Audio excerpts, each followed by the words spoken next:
오늘 하나님께서 주시는 말씀 창세기 45장 16절부터 28절 말씀입니다.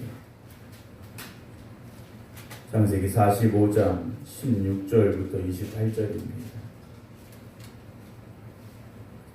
요셉의 형들이 왔다는 소문이 바로의 궁에 들림에 바로와 그의 신하들이 기뻐하고 바로는 요셉에게 이르되 내 형들에게 명령하기를 너희는 이렇게 하여 너희 양식을 싣고 가서 가나안 땅에 이르거든 너희 아버지와 너희 가족을 이끌고 내게로 오라.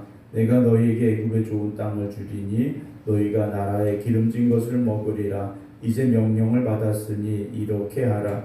너희는 애굽 땅에서 수레를 가져다가 너희 자녀와 아내를 태우고 너희 아버지를 모셔오라. 또 너희의 기부를 아끼지 말라. 온 애굽 땅에 좋은 것이 너희 것임이니라. 이스라엘의 아들들이 그대로 할세. 요셉이 바로의 명령대로 그들에게 수레를 주고 길 양식을 주며 또 그들에게 다 각기 옷 한 벌씩을 주되 베냐민에게는 은 300과 옷 5벌을 주고 그가 또 이와 같이 그 아버지에게 보내되 순하기 10필에 애굽의 아름다운 물품을 실리고 암나기 10필에는 아버지에게 길에서 드릴 곡식과 떡과 양식을 실리고 이에 형들을 돌려보내며 그들에게 이르되 당신들은 길에서 다투지 말라 하였더라.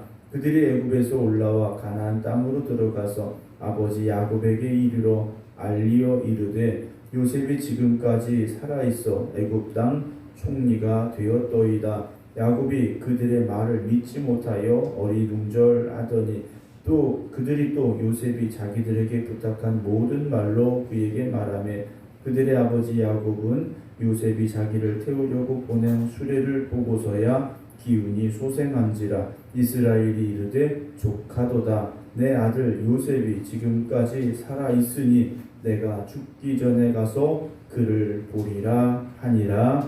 아멘. 할렐루야. 항상 하나님 앞에 깨어 기도하는 우리 모든 성도 여러분들 삶 가운데 하나님의 은혜와 또 하나님의 축복이 임하시기를 주님의 이름으로 축원합니다. 우리가 신앙의 삶, 신앙의 여정이라고 표현하는데요. 우리가 믿음으로 살아가는 그 과정 중에 있어서 항상 독수리 날개침이 올라감 같을 수는 없겠죠. 항상 멈추지 않고 전진하는 것도 어려울 수 있을 겁니다. 여러 가지 일들이 우리에게 찾아오기 때문이죠. 하지만 우리의 신앙의 길은 후퇴하지는 말아야 됩니다. 그리고 항상 앞으로 나아가는 신앙이 되어져야 되죠. 고난도 오고 어려움도 올 수 있지만 그런 시간을 통해서 우리가 영적으로도 성숙해지고 한 걸음 더 앞으로 나아가고 또 한 계단 더 올라갈 수 있는 그런 신앙이 되어져야만 한다라는 것이죠. 성경에 나오는 믿음의 사람들이 그랬더라는 겁니다. 이들의 믿음이 처음부터 대단하고 완전하고 완벽하고 그렇진 않습니다. 그러나 고난을 겪으면서 어려운 시간을 보내면서 그들의 믿음이 성숙해져 가고 한 단계 더 올라가게 되고 그러면서 하나님 앞에 기쁨이 되는 하나님이 보시기에 합당한 그런 믿음의 삶으로 변화되어지고 더 성숙해져 나갔다 하는 것이죠.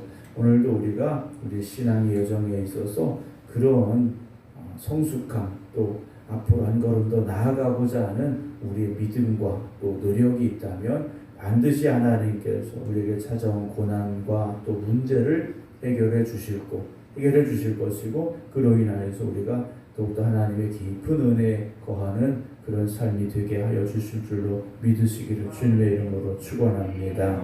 이제 요셉과 그의 형들이 만났죠. 그 과정 중에 얼마나 서로의 마음속에 쌓인 것들이 많겠습니까? 그런데 이 모든 것들이요 눈 녹듯이 다 녹아내렸고요. 그리고 이제 형들이 왔다는 소문이 바로의 궁에 들렸습니다. 왜냐하면 요셉이 울어도 너무 크게 울었지 않습니까?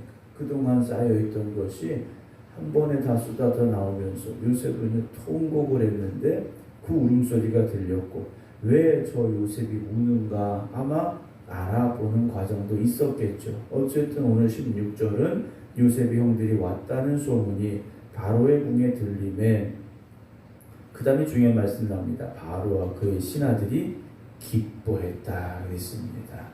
바로와 그의 신하들이요 요셉의 형들을 만났다. 요셉이 요셉의 형들을 만났다라는 소식을 듣고 나서요 함께 기뻐했다라는 겁니다. 뭐 그 왜 왔대? 뭐 그 사람들 누구래? 아니면 뭐 요셉의 과정을 알고 있었더라면 어떻게 요셉을 찾아올 수 있었어? 하면서 좋지 않은 말들을 할 수도 있었겠죠. 그런데 요셉의 형들이 왔다는 소식을 듣고 바로와 그의 신하들이 기뻐했다. 왜 기뻐했을까? 요셉이 그들에게 인정받는 그리고 사랑받는 사람이었기 때문이라는 것이죠. 요셉이 바로에게 또 다른 신하들에게 사랑받고 인정받고 존중받았기 때문에 그의 형제들이 왔다라는 소식이 그들에게도 기쁨이 됐다라는 겁니다. 저는 우리 생각교회 성도 여러분들이 어디에 가든지 모든 사람들에게 인정받고 존중받고 사랑받는 삶이 되기를 그런 여러분들이 되기를 주님의 이름으로 축복합니다. 우리가 그런 사람들이 되어져야 되죠. 다른 사람들에게 손가락질 받고 다른 사람들에게 뭐 무시당하고 인정받지 못하고 이런 사람들이 아니라 어디를 가든지 누구를 만나든지 항상 하나님의 은혜 가운데서 여러분들이 사랑받는 사람, 인정받는 사람, 존중받는 사람 그런 삶이 또 그런 여러분들이 되시기 바랍니다. 그러려면 어떻게 살아야 되겠습니까? 믿음으로 열심히 살아야 됩니다. 그냥 가서 있다고 우리가 다 인정받는 게 아니지 않습니까? 우리가 믿음으로 살려고 힘쓰고 노력하면 하나님께서 열어주시고 인정받게 하시고 이런 은혜를 주시는데요. 17절에 바로가 요셉에게 말하죠. 내 형들에게 명령해라. 무엇을 명령하라고 합니까? 너희는 이렇게 하여 너희 양식을 싣고 가서 가나안 땅에 이르거든 너희 아버지와 너희 가족을 이끌고 내게로 와라. 내가 너희에게 애굽의 좋은 땅을 주리니 너희가 나라에 기름진 것을 먹으리라. 바로가요 요셉에게 이런 명령을 내립니다. 요셉이 바로에게 쫓아가서 내가 우리 아버지 우리 형들 다 데려오고 싶어요 한 것이 아니라 바로가 먼저 이 이야기를 꺼냈더라는 거죠. 어떻게 이럴 수 있습니까? 하나님의 뜻이 지금 이루어져 가고 있는 과정에 바로도 쓰임받고 있다라는 거죠. 하나님의 뜻은 무엇입니까? 아브라함에게 약속하신 대로 바닷가의 모래같이 하늘의 별같이 많은 자손들을 주셔서 큰 민족을 이루게 하시겠다라는 그 약속을 지금 이루어 가기 위해서 이 흉년의 시기에 야곱의 가족들을 애굽 땅으로 이주시키시게 되는 하나님의 뜻을 보게 되죠. 19절 보면 명령을 받았으니 이렇게 하라. 너희는 애굽 땅에서 수레를 가져다가 너희 자녀와 아내를 태우고 너희 아버지를 모셔와라. 먼 길이기 때문에 걸어오고 하는 것이 힘드니까 수레를 가지고 가서 그 수레에 태워가지고 와라. 20절 또 너희의 기구를 아끼지 말라. 온 애굽 땅이 좋은 것이 너희 것이다. 그래요. 가나안 땅에서 아무리 좋았던 것도 애굽 땅에 가져오면 이건 그렇게 좋은 것이 아니니까 더 좋은 게 많이 있으니까 가나안 땅에서 가지고 있던 것 아깝다고 다 챙겨올 필요도 없고 그거 다 가져오려고 노력할 필요도 없다라고 바로가 명령을 내리게 되죠. 여러분 우리가 살면서 지금 우리가 누리고 있는 것들이 아무리 좋아도 천국 가면 이것이 좋은 것이겠습니까? 그렇지 않겠죠. 하나님의 나라에서 지금 우리가 가지고 누리고 있는 것들이 좋은 것이 아닐 거라는 거예요. 그래서 천국 갈 때는요, 뭐 가지고 가는 거 아니지 않습니까? 천국 갈 때 뭐 가지고 가는 거 하나님 나라에서 하나님 주신 은혜로 살아갈 것이기 가장 복되고 좋은 것으로 주실 것이기에 세상의 것이요 아깝지 않더라는 거예요. 그런데 우리가 세상을 살 때 어떻게 삽니까? 세상의 것이 전부인 것처럼 그거 더 붙잡으려고 그거 더 많이 가지려고 아둥바둥하며 살고 있다라는 거죠. 물론 열심히 사십시오. 열심히 사십시오. 그러나 세상의 것이 전부인 것으로 착각하지는 마시라는 말씀이에요. 하나님의 나라를 소망하며 하나님의 나라를 바라보며 나아가는 그 믿음을 가지고 살아가면 세상의 것은요 그냥 누리며 살아갈 수 있는 것으로 만족할 수 있다라는 거죠. 네. 어떤 분들은 세상의 것에 목숨 걸려고 하시는데 그럴 필요 없다라는 것이죠. 21절에 이스라엘의 아들들이 요셉의 형들이 그대로 하죠. 요셉이 바로의 명령대로 그들에게 수레를 주고 길 양식을 주고 가면서 먹을 양식 오면서 먹을 양식을 주었죠. 또 그들에게 다 각기 옷 한 벌씩을 주되 베냐민에게는 300과 옷 5벌을 줬어요. 여기 나오는 옷이 있는데 요셉이 그들에게 옷을 한 벌씩 줬다 그랬죠. 얼마나 좋은 옷을 줬겠습니까?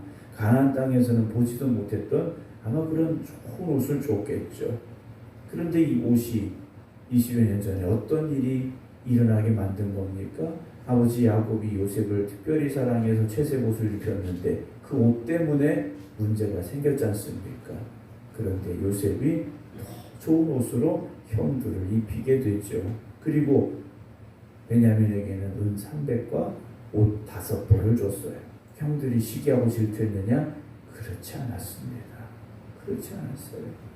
23절에 이와 같이 아버지에게도 보내는데 순낙이 10필에 애굽의 아름다운 물품을 실리고 암낙이 10필에는 아버지에게 길에서 드릴 곡식과 떡과 양식을 실렸죠. 그러면서 24절에 요셉이 형들에게 당부합니다.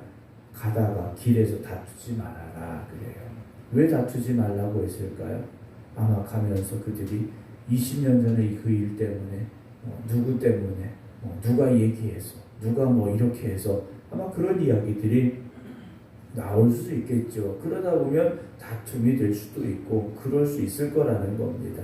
우리가 지나간 일은 그냥 지나간 일로 여러분 잊으시기 바랍니다. 그때 누가 이랬고 누가 어떻게 했고 좋은 일은 기억하세요. 그러나 나쁜 일은 굳이 기억하려고 노력하지 마시고 그냥 지나간 것으로 그냥 우리가 잊으면 되는 것 같습니다. 그런데 우리의 마음이요 좀 그렇지 못한 것 같아요. 좋은 건 잘 잊어버리는데 힘들었던 거, 또 문제 있었던 거, 다툼이 있었던 거 이런 것들은요 잘 잊혀지지가 않는 것이 사실입니다. 그러나 우리가 하나님의 은혜로 살아가니까 과거에 무슨 일이 있었고 지금도 무슨 일이 생겼을 때 누구 때문이냐 이걸 이걸 말하는 것이 아니라 어떻게 할 것인가를 우리가 고민해야지 이게 누구 잘못인지 누구 때문인지 그걸 밝히려고 하지도 말고 그걸 이야기하지도 말아야 하리라는 생각이 들게 됩니다. 아마 요셉도 그런 생각이었던 것 같아요. 왜냐 가다 다투면 이게 어떻게 되겠습니까? 다시 문제가 될 수 있겠죠. 다시 시련이 올 수도 있을 겁니다. 그래서 당부를 하죠. 그래서 25절 그들이 애굽에서 올라와 가나안 땅으로 들어가서 아버지 야곱에게 이르러 알리어 이르되 이들이 참 어려운 말을 꺼내야 됩니다. 무슨 말입니까? 요셉이 지금까지 살아있어. 요셉이 지금까지 살아있어. 이 말을 하려면 20여 년이 넘는 그 과거에 그들이 무슨 일을 저질렀는가를 얘기해야만 하겠죠. 그때 이랬는데 요셉이 살아있습니다. 애굽 땅에서 총리가 됐습니다. 여기까지 이들이 말해야 되지 않겠습니까? 사실 우리가 내 잘못을 스스로 인정하고 말한다는 것이 쉽지 않습니다. 그래서 핑계가 생기게 되고 남 탓을 하게 되고 이런 일들이 많은 것 같아요. 우리가 어떤 문제가 있을 때 내가 잘못한 것이 있으면 그냥 인정하면 됩니다. 그러면 그것으로 끝나는 거예요. 또 인정을 안 하려고 하니까 핑계가 되고 원망이 되고 다른 사람을 끌어들이게 되고 거짓말을 하게 되고 이런 일들이 생기게 되지 않습니까? 오늘 이들이 아버지를 만나서 그래요. 요셉이 지금까지 살아있습니다. 총리가 됐습니다. 했더니 야곱이 그들의 말을 믿지 못하여 어리둥절했다. 여기서 어리둥절했다라는 것은요. 충격을 받아서 몸이 마비가 될 정도였다라는 말입니다. 그냥 고개 갸웃갸웃하면서 어리둥절한 것이 아니라 정말 진짜 충격을 받은 거예요.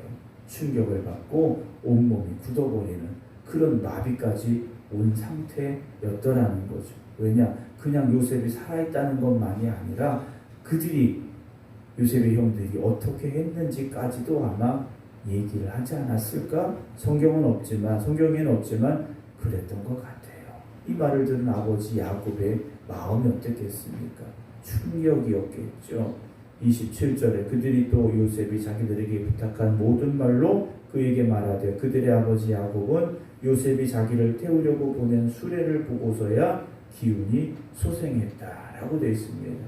제정신이 돌아오고 이제는 그것이 믿어졌다라는 거죠. 왜냐? 자기 아들들이 가서 양식을 겨우 구해오면 그것으로 만족할 수 있었고 자기 아들들의 능력이 그것밖에 안 되는데 이런 수레를 가져오고 거기에 싣고 온 물건을 보니 그들의 말이요 사실이더라는 거죠. 그래서 마지막 28절 보면 이스라엘이 조카도다. 그래 됐다 그래요. 너희들이 20년 전에 요셉을 죽이려 했고 노예로 팔았던 거 그래 됐어. 요셉이 지금까지 살아있다니 그거다. 이자 아마 말했겠죠. 그리고 내가 죽기 전에 가서 요셉을 만나야 되겠다 하면서 이제 길을 떠나게 되는 과정이 46장의 시작이 되어지고 있습니다. 사랑하는 성도 여러분, 오늘도 우리가 하나님만 바라볼 수 있어야 됩니다. 다른 거 바라보면 형들처럼 시기와 질투가 생기고 문제가 생기고 이럴 수 있습니다. 그저 어떤 상황에서도 하나님 바라보십시오. 사람 바라보고 환경을 바라보면 문제가 생기고 원망하게 되고요. 좌절하게 되고요. 그럴 수밖에 없습니다. 그러나 하나님을 바라보는 사람은 소망 가운데 살아가는 겁니다.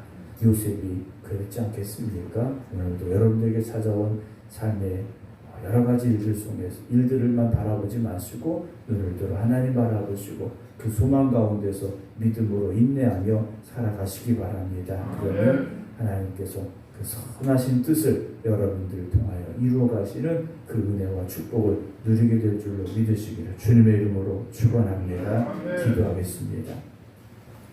지금도 살아계시며 우리를 위하여 일하시고 역사하시는 아버지 하나님, 그 크신 은혜와 사랑을 감사드립니다.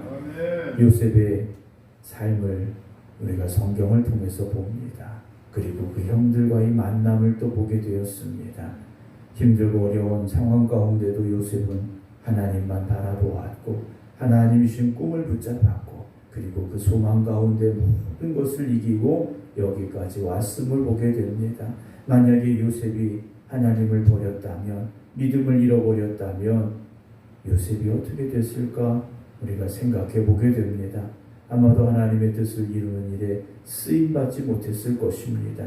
그러나 그가 소망을 잃지 않았고 하나님을 끝까지 믿음으로 살아갔기에 애굽의 총리가 되었고 아브라함에게 약속하신 그 축복의 언약을 이루어가는 일에 크게 쓰임받는 요셉이 되었음을 보게 됩니다. 오늘도 우리가 어떤 상황 가운데도 하나님만 바라보게 하시고 하나님만 의지할 수 있는 저희들 되게 하여 주시옵소서. 그래서 우리를 통하여서 하나님의 그 선하신 뜻이 이루어지게 하시고 하나님께서 일하시고 역사하시는데 우리가 또한 쓰임받는 믿음의 일꾼들이 되게 하여 주시옵소서.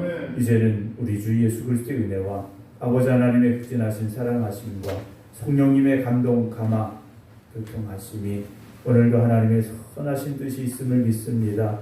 기도하며 하나님 의지하는 모든 성도들 위해 이제부터 영원토록 함께 하시기를 간절히 축원하옵나이다. 아멘.